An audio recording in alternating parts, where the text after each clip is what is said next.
ಅಪ್ರಾಪ್ತ ಬಾಲಕಿಯೊಬ್ಬಳನ್ನ ಪುಸಲಾಯಿಸಿ ಪ್ರೇಮದ ಬಲೆಗೆ ಬೀಳಿಸಿದ ಕಾಮುಕನೊಬ್ಬ ಆಕೆಯ ಮೇಲೆ ಲೈಂಗಿಕ ದೌರ್ಜನ್ಯ ಎಸಗಿ ಆಕೆ ಮಗುವಿಗೆ ಜನ್ಮ ನೀಡಿದ ಘಟನೆ ಹಾಸನ ಜಿಲ್ಲೆಯಲ್ಲಿ ನಡೆದಿದೆ. ಜಿಲ್ಲೆಯ ಖಾಸಗಿ ಶಾಲೆಯೊಂದರಲ್ಲಿ 10ನೇ ತರಗತಿ ವ್ಯಾಸಂಗ ಮಾಡುತ್ತಿರುವ ಬಾಲಕಿಯ ಮೇಲೆ ಅದೇ ಶಾಲೆಯ ವಾಹನ ಚಾಲಕನಾಗಿದ್ದ ರಂಜಿತ್ ಎಂಬಾತ 8 ತಿಂಗಳಿನಿಂದ ಲೈಂಗಿಕ ದೌರ್ಜನ್ಯವೆಸಗಿದ್ದು ಆಕೆ ಹೆಣ್ಣು ಮಗುವಿಗೆ ಜನ್ಮ ನೀಡಿದ್ದಾಳೆ.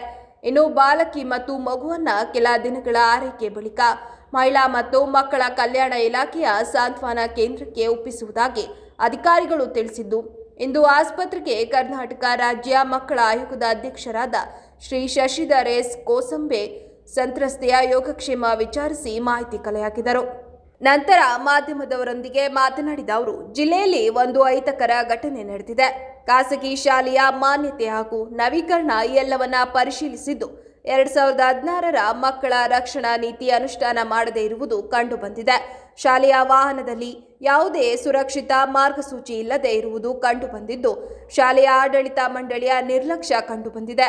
ಶಾಲೆಯ ಆಡಳಿತ ಮಂಡಳಿಗೆ ಶೋಕಾಸ್ ನೋಟಿಸ್ ನೀಡಲು ಸೂಚಿಸಿದ್ದೇನೆ ಎಂದ ಅವರು, ವಾಹನ ಚಾಲಕನನ್ನ ಆದಷ್ಟು ಬೇಗ ಬಂಧಿಸುವಂತೆ ಸೂಚಿಸಿದ್ದೇನೆ ಎಂದರು. ಶಾಲೆಗೆ ನಾನು ಈಗಾಗಲೇ ಭೇಟಿ ಕೊಟ್ಟು ಆ ಒಂದು ಶಾಲೆಯ ಮಾನ್ಯತೆ ಇರ್ಬೋದು, ನವೀಕರಣ ಇರ್ಬೋದು, ಮತ್ತು ಆ ಶಾಲೆಯಲ್ಲಿ ಮಕ್ಕಳ ರಕ್ಷಣಾ ನೀತಿ 2016 ಅನುಷ್ಠಾನ ಮಾಡದೇ ಇರೋದ್ರ ಬಗ್ಗೆ, ಮತ್ತು ಕರ್ನಾಟಕ ಮೋಟಾರ್ ವಾಹನ ಕಾಯ್ದೆ 1988 ಮತ್ತು ಸುಪ್ರೀಂ ಕೋರ್ಟ್ ಮಾರ್ಗಸೂಚಿಗಳ ಪಾಲನೆ ಮಾಡದೇ ಇರುವುದರ ಸಹಿತ ನಾನು ಈಗಾಗಲೇ ಗಮನಿಸಿದ್ದೇನೆ. ಅಲ್ಲಿ RTO ಅಧಿಕಾರಿಗಳು ಸಹಿತ ಬಂದಿದ್ದರು. ಹೀಗಾಗಿ ಪ್ರತ್ಯೇಕವಾಗಿ ಒಂದು ವಾಹನ ವ್ಯವಸ್ಥೆ ಇರ್ತಕ್ಕಂಥ ಶಾಲೆ ಕಾಲೇಜುಗಳಲ್ಲಿ ಏನೆಲ್ಲ ಮಾರ್ಗಸೂಚಿಗಳು ಪಾಲಿಸಬೇಕನ್ನೋದು ಸ್ಪಷ್ಟವಾದಂಥ ಮಾರ್ಗಸೂಚಿಗಳು ಸುಪ್ರೀಂ ಕೋರ್ಟ್ ಆ್ಯಂಡ್ ಆ್ಯಕ್ಟ್ ಪ್ರಕಾರ ಇದೆ. ಹೀಗಾಗಿ ಆ ಒಂದು ವಾಹನದಲ್ಲಿ CCTV ಇನ್ಸ್ಟಾಲೇಷನ್ ಇಲ್ಲ, GPS ಇಲ್ಲ. ಅದೇ ರೀತಿಯಾಗಿ ಆ ಒಂದು ಒಬ್ಬ ವ್ಯಕ್ತಿ ಒಂದು ಸಂಸ್ಥೆಗೆ ಒಂದು ಡ್ರೈವರ್ ಚಾಲಕನಾಗಿ ಸೇರಬೇಕಾದ್ರೆ ಹ್ಯಾವಿ ಬ್ಯಾಡ್ಜ್ ಹೊಂದಂಥ ವ್ಯಕ್ತಿ 5 ವರ್ಷ ಅನುಭವ ಇರಬೇಕು. 5 ವರ್ಷ ಅನುಭವ ಇದ್ದಂಥವ್ರಿಗೆ ಮಾತ್ರ ತೊಗೊಳ್ಳಿಕ್ಕೆ ನಿಯಮಗಳ ಅಡಿಯಲ್ಲಿ ಅವಕಾಶ ಇದೆ. ಆದರೆ ಅದು ಇವಾಗ ತೊಗೊಂಡಿದೆ, 1 ವರ್ಷವೂ ಇನ್ನೂ ಪರಿಪೂರ್ಣ ಆಗಿಲ್ಲ. ಹೀಗಾಗಿ ಆ ಒಂದು ಶಾಲೆಯಲ್ಲಿದ್ದಂಥವರು ಗಮನಿಸಬೇಕಾಗಿತ್ತು. ಈ ಮಗುವಿನ ಚಲನವಲನದ ಬಗ್ಗೆ ಅವರು ಗಮನಿಸಿಲ್ಲ. ಮತ್ತು ಶಾಲಾ ಆವರಣದಲ್ಲಿ ನಾನು ಹೋದೆ, ಶಾಲೆಯೆಲ್ಲ ಪರಿಶೀಲನೆ ಮಾಡಿದೆ. ಸ್ವಲ್ಪ ಶಾಲೆ ಆಡಳಿತ ಮಂಡಳಿಯವ್ರದ್ದು ಅಲ್ಲಿ ನಿರ್ಲಕ್ಷ್ಯ ಎದ್ದು ಕಾಣಿಸ್ತಾ ಇದೆ. ನಮ್ಮ DDP ಅವ್ರಿಗೆ ಹೇಳಿದ್ದೀನಿ, ನಾನು ಈಗಾಗಲೇ ಸೂಚನೆ ಕೊಟ್ಟಿದ್ದೇನೆ. ಆ ಒಂದು ಸಂಬಂಧಪಟ್ಟಂಥ ಅಲ್ಲಿನ CRP ಇರ್ಬೋದು, ECOಗಳು ಇರ್ಬೋದು, ಆ ಶಾಲೆಗೆ ಮೇಲಿನ ಮೇಲೆ ಭೇಟಿ ಕೊಟ್ಟು ಅವರು ಮೇಲುಸ್ತುವಾರಿ ಮಾಡುವಲ್ಲಿ ಅವರು ವಿಫಲರಾಗಿದ್ದಾರೆ. ಅವರಿಗೆ ಇಬ್ಬರಿಗೂ ಸಹಿತ ಶೋಕಾಸ್ ನೋಟಿಸ್ ಕೊಡಬೇಕಂತೇಳಿ ನಾನು ಈಗಾಗಲೇ ನಿರ್ದೇಶನ ಕೊಟ್ಟಿದ್ದೇನೆ.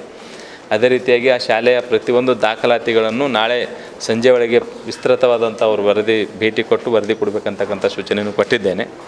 ಅದೇ ರೀತಿಯಾಗಿ ನಮ್ಮ ರಾಜ್ಯದ ಮಾನ್ಯ ಮುಖ್ಯಮಂತ್ರಿಗಳು ಕಳೆದ 2 ವರ್ಷಗಳಿಂದ ಎಲ್ಲ ಜಿಲ್ಲೆಯ ಜಿಲ್ಲಾಧಿಕಾರಿಗಳ ಮತ್ತು ಮುಖ್ಯ ಕಾರ್ಯನಿರ್ವಾಹಕ ಅಧಿಕಾರಿಗಳ ಸಭೆ ಕರೆಯುವ ಮೂಲಕ ವಿಶೇಷವಾಗಿ ಈ ಬಾಲ ಗರ್ಭಿಣಿಯರ ಬಗ್ಗೆ, ಪೋಕ್ಸೋ ಕಾಯ್ದೆ ಬಗ್ಗೆ, ಬಾಲ್ಯ ನಿಷೇಧ ಕಾಯ್ದೆ ಬಗ್ಗೆ, ಅಪೌಷ್ಟಿಕತೆ ಬಗ್ಗೆ ಇವೆಲ್ಲ ಇಂಥ ವಿಷಯಗಳನ್ನು ನಮ್ಮ ರಾಜ್ಯದಲ್ಲಿ ಸರಿಯಾದ ರೀತಿಯಲ್ಲಿ ನಾವು ನಿಯಂತ್ರಣ ಮಾಡಬೇಕು, ಇಂಥವು ಯಾವುದೇ ಅಹಿತಕರ ಘಟನೆಗಳು ನಡಿಬಾರ್ದು ಅನ್ನೋ ಸದುದ್ದೇಶದೊಂದಿಗೆ ಸತತ ಸಭೆ ಕೂಡ ಮಾಡ್ತಾಯಿದ್ದಾರೆ. ಆ ತಳಮಟ್ಟದಲ್ಲಿ ಕೆಲಸ ಮಾಡ್ತಕ್ಕಂಥವರು ಇನ್ನಷ್ಟು ಪರಿಣಾಮಕಾರಿ ಕೆಲಸ ಕಾರ್ಯ ಮಾಡಬೇಕಾಗಿದೆ. ರಾಜ್ಯದಲ್ಲಿ ಕೊಪ್ಪಳ ಜಿಲ್ಲೆ, ಯಾದಗಿರಿ ಜಿಲ್ಲೆ, ಆಮೇಲೆ ಶಿವಮೊಗ್ಗ, ಬಾಗಲಕೋಟು, ಬೆಂಗಳೂರು ಗ್ರಾಮಾಂತರ ನಿನ್ನ ಸಭೆ ಮಾಡಿದೆ. ಆ ಒಂದು ಸಭೆ ಮಾಡಿದಂಥ ಸಂದರ್ಭದಲ್ಲೂ ಒಂದು 10ನೇ ತರಗತಿಯ ಮಗು ಬಾಲಗರ್ಭಿಣಿಯಾಗಿದ್ದಂಥದ್ದು ಪ್ರಸಂಗ ಬೆಳಕಿಗೆ ಬಂತು. ಇವತ್ತಿನ ದಿವಸ ಹಾಸನದಲ್ಲಿದೆ. ಇದು ನಾಗರಿಕ ಸಮಾಜ ತಲೆ ತಗ್ಗಿಸುವ ಒಂದು ಘಟನೆ ನಡೆದಿದೆ. ಹೀಗಾಗಿ ಆಯೋಗ ಈ ಒಂದು ಘಟನೆ ಬಗ್ಗೆ ಬಹಳ ತೀವ್ರ ಕಳವಳ ವ್ಯಕ್ತಪಡಿಸ್ತಾ ಇದೆ. ಯಾವುದೇ ಕಾರಣಕ್ಕೂ ಮುಂದಿನ ದಿನಮಾನದಲ್ಲಿ ನಮ್ಮ ಎಲ್ಲ ಶಿಕ್ಷಣ ಇಲಾಖೆ, ಸಮಾಜ ಕಲ್ಯಾಣ ಇಲಾಖೆ, BCM, ಮೈನಾರಿಟಿ, ST ಮತ್ತು ಆರೋಗ್ಯ ಇಲಾಖೆ ವಿಶೇಷವಾಗಿ ಸುತ್ತಲೇ ಇದೆ. ಕಡ್ಡಾಯವಾಗಿ ಪ್ರತಿ ತಿಂಗಳು ಶಾಲಾ ಕಾಲೇಜುಗಳಿಗೆ, ವಸತಿ ನಿಲಯಗಳಿಗೆ, ವಿದ್ಯಾರ್ಥಿ ನಿಲಯಗಳಿಗೆ ಭೇಟಿ ಕೊಡಬೇಕು. ಭೇಟಿ ಕೊಟ್ಟು ವಿಶೇಷವಾಗಿ ವಿದ್ಯಾರ್ಥಿನಿಯರ ಒಂದು ಆರೋಗ್ಯ ವೈದ್ಯಕೀಯ ತಪಾಸಣೆ ಮಾಡಬೇಕು ಅಂತಕ್ಕಂಥ ಸ್ಪಷ್ಟ ಸುತ್ತೋಲೆ ಇದೆ. ಆದರೂ ಸಹಿತ ಇಷ್ಟು ದಿವಸಗಳ ಕಾಲ ಒಂದು ಮಗು ಗರ್ಭಿಣಿಯಾಗಿ ಹೆರಿಗೆ ಆಗುತ್ತೆ ಅಂದರೆ ಒಂದು ವ್ಯವಸ್ಥೆಯಲ್ಲಿ ಕೆಲಸ ಮಾಡ್ತಕ್ಕಂಥವ್ರು ಒಂದು ನಿರ್ಲಕ್ಷ್ಯ ಎದ್ದು ಕಾಣಿಸ್ತಾ ಇದೆ. ಹೀಗಾಗಿ ಈ ಒಂದು ಪ್ರಕರಣವನ್ನು ರಾಜ್ಯ ಮಕ್ಕಳ ಹಕ್ಕುಗಳ ಆಯೋಗ ಸ್ವಯಂ ಪ್ರೇರಿತವಾಗಿ ಪ್ರಕರಣ ದಾಖಲು ಮಾಡಿಕೊಂಡಿದೆ.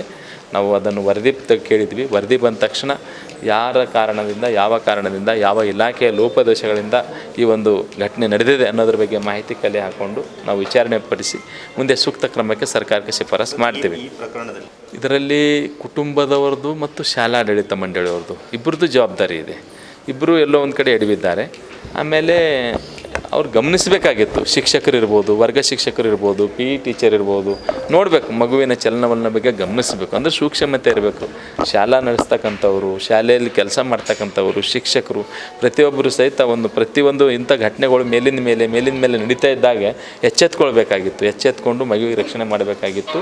ಅದರಲ್ಲಿ ಅವರು ಸ್ವಲ್ಪ ವಿಫಲರಾಗಿದ್ದಾರೆ. ಹೀಗಾಗಿ ಆ ವಿಷಯದ ಬಗ್ಗೆ ನಾವು ಈಗಾಗಲೇ ದೂರು ದಾಖಲಿಸ್ಕೊಂಡಿದ್ದೀವಿ. ಅದನ್ನು ವರದಿ ಪಡ್ಕೊಂಡು ನಾವು ಸೂಕ್ತ ಕ್ರಮಕ್ಕೆ ಮುಂದಾಗ್ತೀವಿ. ಹೌದು, ಆ ವಿಷಯವನ್ನು ಇಟ್ಕೊಂಡೇ RTO ಅವರಿಗೂ ಹೇಳಿದ್ದೀನಿ. ಅವೆಲ್ಲ ಸುಪ್ರೀಂ ಕೋರ್ಟ್ ಮಾರ್ಗಸೂಚಿ ಮತ್ತು ಕರ್ನಾಟಕ ಮೋಟಾರ್ ವಾಹನ ಕಾಯ್ದೆ 1988ನ ಉಲ್ಲಂಘನೆ ಮಾಡಿದ್ದಾರೆ, ನೀವು ಪ್ರತ್ಯೇಕವಾದ ಪ್ರಕರಣ ದಾಖಲಿಸಬೇಕಂತೂ ಕೂಡ ನಾನು ಸೂಚನೆ ಕೊಟ್ಟಿದ್ದೇನೆ. ಮತ್ತು DDP ಅವರಿಗೆ ಹೇಳಿದ್ದೇನೆ, ಪ್ರತಿಯೊಂದು ವಿಷಯಗಳ ಬಗ್ಗೆ ವಿಸ್ತೃತವಾದಂಥ ಸಮಗ್ರ ವರದಿ ಕೊಡಬೇಕು.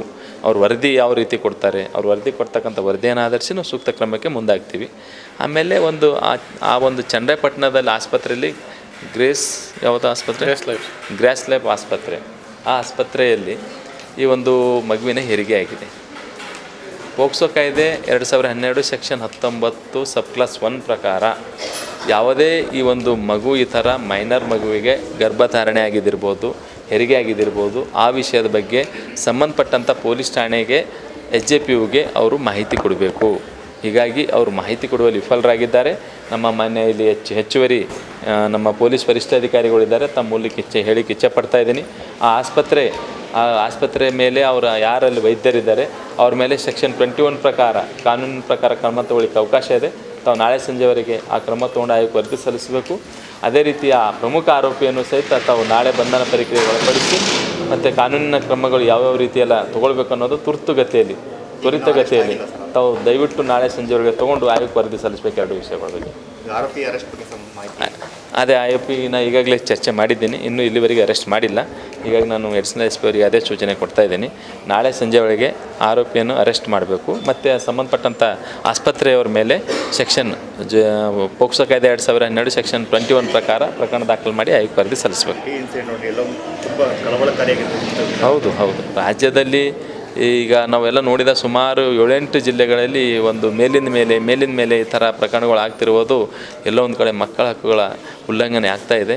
ಆದರೂ ಸಹಿತ ಅಧಿಕಾರಿಗಳು ಇನ್ನಷ್ಟು ಸ್ವಲ್ಪ ಪರಿಣಾಮಕಾರಿಯಾಗಿ ಮಾಡಬೇಕಾಗಿದೆ. ಅವ್ರವ್ರ ಜವಾಬ್ದಾರಿಗಳು ಮಾಡಬೇಕು. ಅವ್ರವ್ರ ಜವಾಬ್ದಾರಿ ಸಮರ್ಥವಾಗಿ ನಿಭಾಯಿಸಿದ್ದಲ್ಲೇ ಈ ಥರ ಅಹಿತಕರ ಘಟನೆ ನಡೀಲಿಕ್ಕೆ ಸಾಧ್ಯ ಇಲ್ಲ.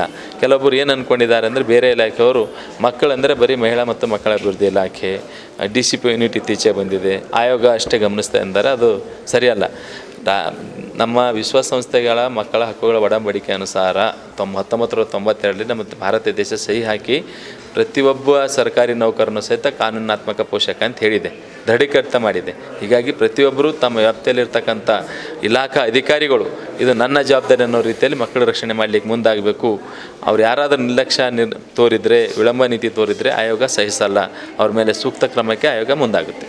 Thank you.